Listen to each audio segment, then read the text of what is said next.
Предложения главы Якутии вошли в федеральный перечень мер борьбы с паводками и пожарами в регионах. Документ подписал Владимир Путин после совещания с членами правительства. Предложение Айсена Николаева заключалось в пересмотре методики распределения федеральных средств на тушение лесных пожаров. Он обратил внимание Владимира Путина на существующую диспропорцию в этом вопросе.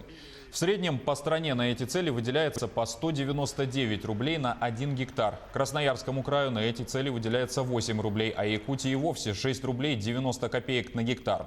При огромной территории и имеющихся ресурсах, несмотря на мужественные действия пожарных и МЧС, лесных пожаров много, сказал Николаев.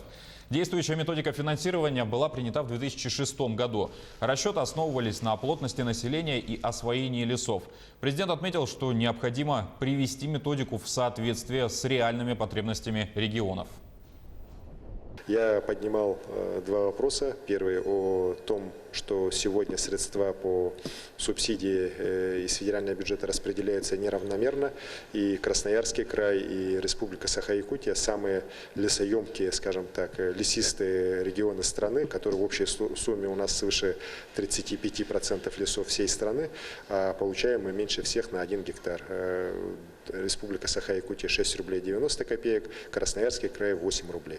А в среднем по стране на 1 гектар приходится федеральной субсидии 199 рублей.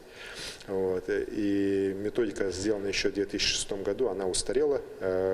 Жизнь идет вперед, показывает, что все-таки нельзя привязываться только к численности населения, надо смотреть и все-таки по объемам лесов. Президент дал поручение этот вопрос рассмотреть и рассмотреть также вопрос по выделению бесплатного питания и бесплатного снабжения питьевой водой тех людей, которые непосредственно заняты на тушении пожаров, именно из федерального бюджета.